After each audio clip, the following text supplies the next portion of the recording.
Viewers, இன்றைக்கி எங்கள்ட 39வது exercise. Last வீடியோவில் உங்களுக்கு நான் மஸ்ட் சொல்லி தந்தேன். நீங்கள் மஸ்ட்டை பார்த்துட்டு இந்த வீடியோவுக்கு வந்தீங்கன்னு சொன்னால் தான் இது யூஸ்ஃபுல்லாக இருக்கும். ஏன்னா மஸ்ட்ன்ற வேர்டு நல்லா அண்டர்ஸ்டாண்ட் பண்ணினா தான் மஸ்ட்டுக்கும் ஹேவ் டூக்கும் இடையில் இருக்க வித்தியாசங்கள் உங்களுக்கு நல்ல தெளிவாக இருக்கும். ஸோ நீங்கள் ஷுட், அதுக்கு பிறகு மஸ்ட் ரெண்டையும் நல்லா பார்த்து கிளியர் ஆகிட்டு இந்த வீடியோவுக்கு வாங்க. உங்களுக்கு சொன்னா மஸ்டண்டா நீங்கள் கட்டாயம் செய்ய வேண்டியது. இந்த ஹேவ் டுன்றதும் நீங்கள் கட்டாயம் செய்ய வேண்டியது. ஆனால் மஸ்டன்றது ஒரு ஆள் யார் உங்களுக்கு மஸ்டன்று சொல்கிறார், நான் சொன்னாலோ அல்லது வேறு ஒரு ஆளாவோ மஸ்டன்ற வேர்டை பயன்படுத்தி சொல்லும்போதோ அந்த பேசுகிறவரை கதைக்கிறவர் தான் உங்களுக்கு கட்டாயம் என்ற ஒரு விஷயத்தை இம்போஸ் பண்ணுறாரு. கட்டாயம் என்ற ஒரு அழுத்தத்தை தாரது யார் அந்த வசனத்தை பேசுகிறாங்களோ அவங்க. ஆனால் ஹேவ் டுவை சொல்லும்போது அதுவும் கட்டாயம். அது அந்த பேசுகிறவரில் தாங்கி இல்லை, வெளிக்காரணிகள், ஒரு நாட்டின் சட்டத்திட்டமோ அல்லது ஒரு நிறுவனத்தின் சட்டத்திட்டமோ அல்லது சமூகத்தால் கட்டமைக்கப்பட்ட சட்டத்திட்டமோ ஏதோ ஒரு விஷயம் அது கட்டாயம் உங்களை செய்ய சொல்லுது. அந்த வித்தியாசம்தான் உங்களுக்கு ரெண்டுக்கும் இடையில் இருக்குது. நான் அந்த ஒப்பிட்டு இன்றைக்கு சொல்கிறேன் பாருங்கள். முதலாவது, யூ மஸ்ட் கம் வேண்டா, நீ கட்டாயம் வர வேண்டும். உதாரணத்துக்கு, எனக்கு திருமணம் இருக்கிறது, யூ மஸ்ட் கம். எனது வீட்டில் ஒரு பார்ட்டி இருக்குது, யூ மஸ்ட் கம். எனக்கு தனியாக போக பயமாக இருக்குது, யூ மஸ்ட் கம். எனக்கு அந்த மொழி தெரியாது, உனக்கு தெரியும், எனக்கு உண்ட உதவி தேவைப்படுது, யூ மஸ்ட் கம். அந்த இடங்களில் நீ கட்டாயம் வர வேண்டும் என்ற மீனிங் இருக்குது. அங்கே அது மீனிங் என்னன்னு சொன்னால், ஐ ரிக்வயர் தட் யூ கம். எனக்கு நீ வர வேண்டும் என்ற தேவை இருக்கிறது. ஸோ நீ வா. இது தான் யூ மஸ்ட் கம் என்ற வசனத்தில் மீனிங். யூ மஸ்ட் கம் என்று நீங்கள் அதுக்கு பின்னால் எந்த ரீசன் ஆட் பண்ணினாலும் அங்கே எனக்கு நீ வர வேண்டிய தேவை இருக்கிறது. ஸோ நீ வா. யூ ஹாவ் டு கம்ன்னு சொன்னால் அங்கே நீ வர வேண்டிய ஒரு கட்டாயம் உண்டு. ஒரு சட்டத்திட்டத்தினாலேயோ ஏதோ ஒன்றினாலும் ஒரு கட்டாயம் வருது. அங்கே உன்னை வர சொல்கிறது நான் இல்லை, நீ வர வேண்டிய கட்டாயம் உண்டு, வேறு ஏதோ ஒரு காரணத்தால் இருக்குது. உதாரணத்துக்கு, நாளைக்கு ஸ்கூலில் ஒரு இன்ஸ்பெக்ஷன் இருக்குது. So you have to come, நீ வர வேண்டும். ஒரு தொலைக்காட்சி நிகழ்ச்சியில் நம்ம பங்கு பெற்ற வேண்டியிருக்கிறது, யூ ஹேவ் டு கம். நீ தான் எங்களோட மெயின் ஸ்பீக்கர், பிரதான பேச்சாளர். So you have to come. இங்கே நல்லா கம்பேர் பண்ணி பாருங்கள். இங்கே யூ ஹேவ் டு கம்ன்னு சொல்கிறது நான் தான், ஆனால் உங்கள் வரவேண்ட கட்டாயத்தை ஏற்படுத்துறது நான் இல்லை. அந்த வித்தியாசத்தை விளங்கி கொள்ளுங்க. அடுத்தது, ஒரு கேள்வி கேட்கும்போது, இது நான் கட்டாயம் செய்ய வேண்டுமா என்ற கேள்வி கேட்கும்போது நான் பாருங்கள், must I wear this tie. நான் உங்களை பார்த்து கேட்குறேன், மஸ்ட் ஐ வேர், நான் இந்த டையை அணிய வேண்டுமான்னு கேட்கும்போது அதோட மீனிங் உங்களோட ஒப்பீனியன் என்ன, நான் இதை அணிய வேண்டுமா இல்லையான்ற உங்களோட ஒப்பீனியன். நீங்கள் ஆம் இந்த டை நல்லா இருக்குது, நீ அணிந்து கொள்ளுன்னு சொல்லலாம். அல்லது இது நன்றாக இல்லை, நீ அணியாத, எங்களுக்கு டை நீ அணிய வேண்டுமென்ற தேவையாங்க இல்லைன்னு உங்களோட ஐடியாவை கேட்குற இடத்துல தான் இந்த மஸ்ட்டை நாங்கள் பயன்படுத்துகிறோம். Must I wear this tie, நீ என்ன சொல்லுகிறாய், நான் கட்டாயம் தான் அணிய வேண்டுமா. அதே நேரம், do I have to wear this tie, நான் கட்டாயம் இந்த டையை அணிய வேண்டுமா என்று கேட்டால் அங்கே ஒரு ரூல்ஸ் இருக்கா. உதாரணத்துக்கு, ஒரு பெரிய ஹோட்டல், அங்கே கோட் சூட் டை இருந்தால் தான் உள்ளே விடுவாங்கடா. Do I have to wear this tie, நான் இந்த டை அணிய வேண்டுமா. நீங்கள் ஒரு ஆஃபீஸில் வேலை செய்கிறீங்க, மீட்டிங் இருக்குது, அன்றைக்கு டை அணிய மீட்டிங்கு போக முடியாதுண்டா கேட்குறீங்க, நான் கட்டாயம் டை அணிய வேண்டுமா. Do I have to wear this tie. அங்கே அப்படி ஒரு ரூல்ஸ் இருக்கா, நான் அணிய வேண்டிய ரூல்ஸ் இருக்கான்னு கேட்குற இடத்துல ஹேவ் டு நீங்கள் கேட்குறீங்க. உதாரணத்துக்கு, ஒரு ஹோட்டல் ரிசப்ஷனிஸ்ட்டை போய் do I have to pay the full amount no, இப்போவே நான் இந்த ஃபுல் அமௌண்ட்டையும் செட்டில் பண்ண வேண்டுமான்னு கேட்குறீங்கன்னா அது மீனிங் அது ரூல்ஸா. அதே நீங்கள் must I have to settle the full அமௌண்ட்னு கேட்டிங்கன்னு சொன்னால் அங்கே அந்த ரிசப்ஷனிஸ்ட்டோ ஒப்பீனியனை கேட்குறீங்க. சொல்லலாம், நீங்கள் விரும்பினா கொடுங்க அல்லது இப்போ வேண்டாமன்றது அவரோட ஒப்பீனியன். ஆனால் டு ஐ ஹேவ் டுன்னு கேட்குறீங்கன்னா அங்கே வந்து ரூல்ஸ் இருக்கான்னு நீங்கள் இன்டிரெக்டாக கேட்குறீங்க. அப்போ அந்த வித்தியாசத்தையும் ஞாபகம் வச்சுக்கொள்ளுங்க. இதை நீங்கள் பாடமாக்க வேண்டாம்.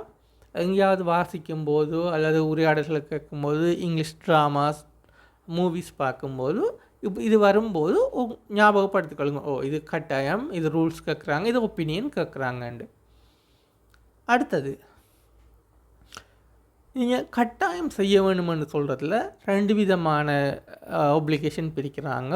ஒன்று வந்து நீங்கள் ஸ்பெசிஃபிக்காக சொல்கிற ஒரு டாஸ்க், அடுத்தது ரெகுலராக செய்கிற டாஸ்க். உதாரணத்துக்கு பாருங்கள், you must do this right now, நீ இப்போது இதை செய்ய வேண்டும். அடுத்தது பாருங்கள், ஐ have to file reports every weeks, நான் வந்து ஒவ்வொரு வாரமும் இந்த ஃபைலுக்கு நான் ரிப்போர்ட் பண்ண வேண்டும். இந்த ரெண்டுக்கும் என்ன வித்தியாசம் என்று பாருங்கள். You have to do this என்ற இதே ஃபைல் ரிப்போர்ட்டிங்க சொல்கிறான்னு சொன்னால் you must file this report now ரெண்டா, இங்கே இப்போ இந்த ஒன்றை நீ ஃபைல் பண்ணு, அவ்வளவுதான். ஆனால் அதுவே அடுத்தது பாருங்கள், ஐ have to file reports every week, ஆனால் எனக்கு ஒவ்வொரு வாரமும் நான் அதை வந்து ஃபைல் பண்ண வேண்டி இருக்குது. இங்கே இது ஒரு தரம் முடிகிற விஷயம், இது வந்து திரும்ப திரும்ப ரிப்பீட் ஆகிற விஷயம். கிட்டத்தட்ட ஒரு கண்டிஷனோ அல்லது ரூல்ஸ் போட்ட மாதிரி எனக்கு திரும்ப திரும்ப செய்ய வேண்டிய விஷயம். அப்போ ஸ்பெசிஃபிக் டாஸ்க்குக்கு மஸ்ட்டும், ரிப்பீட்டட் டாஸ்க்கு வந்து ரெகுலராக செய்ய வேண்டியதுக்கு வந்து ஹேவ் டுவும் நாங்கள் பாய்ப்போம். இன்னொரு உதாரணம் பார்ப்போம். He must pay for the damage. இப்போது ஒரு காரில் ஆக்சிடெண்ட் நடந்தது, அப்போ ஆக்சிடெண்ட்டை கோஸ் பண்ணினால் வந்து he must pay for the damage. அந்த டேமேஜுக்கு இவன் வந்து தண்டை பணம், ஃபைன் வந்து அல்லது ஒரு அமௌண்ட் வந்து பே பண்ண வேணும். இது வந்து ஸ்பெசிஃபிக், ஒரு தரம் நடந்தது. அதே நேரம் ஐ have to pay rent every month, நான் ஒவ்வொரு மாதமும் வாடகை கொடுக்க வேண்டும். இது வந்து ரெகுலர். அப்போ வித்தியாசம் பாருங்கள், ஸ்பெசிஃபிக்ன்றது ஒரு தரம் 2 தரம் நடக்கிறது, ரெகுலர்ன்றது தொடர்ச்சியாக ஒரு சீரான இடைவெளியில் தொடர்ந்து நடக்கிறது. இந்த ரெண்டுக்கும் உள்ள வித்தியாசம் வந்து மஸ்ட்டும் ஹேவ் டுவும். அடுத்தது இன்னொன்று நோட் பண்ணிக்கொள்ளுங்க, இது சந்தர்ப்பம் இல்லை. இந்த மஸ்ட் அல்லது ஹேவ் டு இது பயன்படுத்தும் போது நீ இதை செய்ய வேண்டும்னு சொல்கிறது கிட்டத்தட்ட ப்ரெசன்ட் டென்ஸ் அல்லது இந்த ப்ரெசன்ட் டென்ஸ் மாதிரி இருக்கும். யூ ஹேவ் டு, நீ செய்ய வேண்டும், எதிர்காலம்தான். ஆனால் அதில் வந்து நாங்கள் செய்ய வேண்டி இருக்கும், செய்ய வேண்டி இருந்தது என்றது இல்லை, நீ செய்ய வேண்டும் என்ற மீனிங்கோடு இருக்கும். உதாரணத்துக்கு we must buy another ticket அல்லது we have to buy another ticket. ரெண்டாவது மீனிங் வந்து எங்களுக்கு இன்னொரு டிக்கெட் வாங்க வேண்டும். இதுவே நீங்கள் இன்னொரு ஆள்கிட்ட சொல்லும்போது, எங்களுக்கு நேற்று எக்ஸ்ட்ராவாக ஒரு டிக்கெட் வாங்க வேண்டி இருந்ததுன்னு சொல்லும்போது இந்த மஸ்ட்டுக்கு தனியாக பாஸ்ட் ஆஃப் ஃப்யூச்சர் டென்ஸ் இல்லை, ஆனால் இந்த ஹேவ் டுவுக்கு இருக்குது. அப்போ இந்த மஸ்ட் அல்லது ஹேவ் டு வர ரெண்டுக்குமே வந்து நீங்கள் பாஸ்ட்டில் சொல்லும்போது we had to buy another ticket, எங்களுக்கு இன்னொரு டிக்கெட் வாங்க வேண்டி இருந்தது. ஃப்யூச்சரில் சொல்லும்போது we will have to buy another ticket later, எங்களுக்கு பிறகு இன்னொரு டிக்கெட் வந்து வாங்க வேண்டி இருக்கும். இப்போது வாங்க வேண்டும், வாங்க வேண்டி இருந்தது, வாங்க வேண்டி இருக்கும். ஸோ ஞாபகம் வச்சுக்கொள்ளுங்க, உங்களுக்கு மஸ்ட்ன்ற வாசனத்தை நீங்கள் பாஸ்ட் அல்லது ஃப்யூச்சருக்கு கொண்டு போக வேண்டிய சந்தர்ப்பம் வந்தால் அந்த இடத்துல நீங்கள் இந்த ஹேவ் டுவை தான் ஹேட் டுவாகவோ அல்லது வி வில் ஹேவ் டுவோ மாற்ற வேண்டி இருக்கும். அடுத்தது இதே நெகட்டிவில் சொல்லும்போது அதில் மீனிங்கு டோட்டலாக மாறும். பாருங்கள், நீங்கள் ஒரு ஆட்ட சொல்கிறீங்க you must not drive, you must drive என்றால் அதில் மீனிங் வந்து நீங்கள் ட்ரைவ் பண்ணக்கூடாது, ப்ரொஹிபிட்டட்னா தடை செய்யப்பட்டுள்ளது. You are not allow to drive. ஒரு 18 வயசுக்கு கீழே பார்த்து சொல்கிறீங்க யூ மஸ்ட் ட்ரைவ், நீ வந்து ட்ரைவ் பண்ணக்கூடாது. ஏன்னு சொன்னால் உனக்கு அது வந்து தடை செய்யப்பட்டுள்ளது, 18 வயதுக்கு கீழே நீ வந்து ட்ரைவ் பண்ண முடியாது. அதே நேரம் யூ டோன்ட் ஹேவ் டு ட்ரைவ்ன்னு சொன்னால் அதில் மீனிங் வந்து உனக்கு கட்டாயம் நீ ட்ரைவ் பண்ணணுமன்ற அவசியம் இல்லை, ஆனால் நீ விரும்பினா ட்ரைவ் பண்ணலாம். நார்மலாக பாருங்கள், மஸ்ட் ஹேவ் டுவில் வந்து மஸ்ட்டை விட ஹேவ் டு வந்து ரூல்ஸ் என்ற மாதிரி நான் உங்களுக்கு சொன்னேன்னா, நான் இங்கே வந்து பார்த்தீங்கன்னா இந்த மஸ்ட் நாட்ன்றது வந்து கிட்டத்தட்ட ரூல்ஸ் மாதிரி தடை செய்யப்பட்டுள்ளதுன்ற மீனிங்கில் வரும். யூ டோன்ட் ஹேவ் டுண்டா அது உண்ட விருப்பம். யூ டோன்ட் ஹேவ் டு ட்ரைவ்னு சொல்லும்போது நீங்கள் கட்டாயம் ட்ரைவ் பண்ணணும் இல்லை, ஆனால் நீ விரும்பினா ட்ரை பண்ணலாம். உதாரணத்துக்கு நீங்கள் உங்கள் நண்பர்கிட்ட சொல்கிறீங்க, பாட்டிக்கு போகிறீங்க, அவர் வந்து பணம் தான் கொடுக்குறேன்னு சொல்கிறாரு. அப்போ நீங்கள் சொல்கிறீங்க you don't have to pay, நீ கட்டாயம் நீ தான் பே பண்ணணுமெண்டு இல்லை.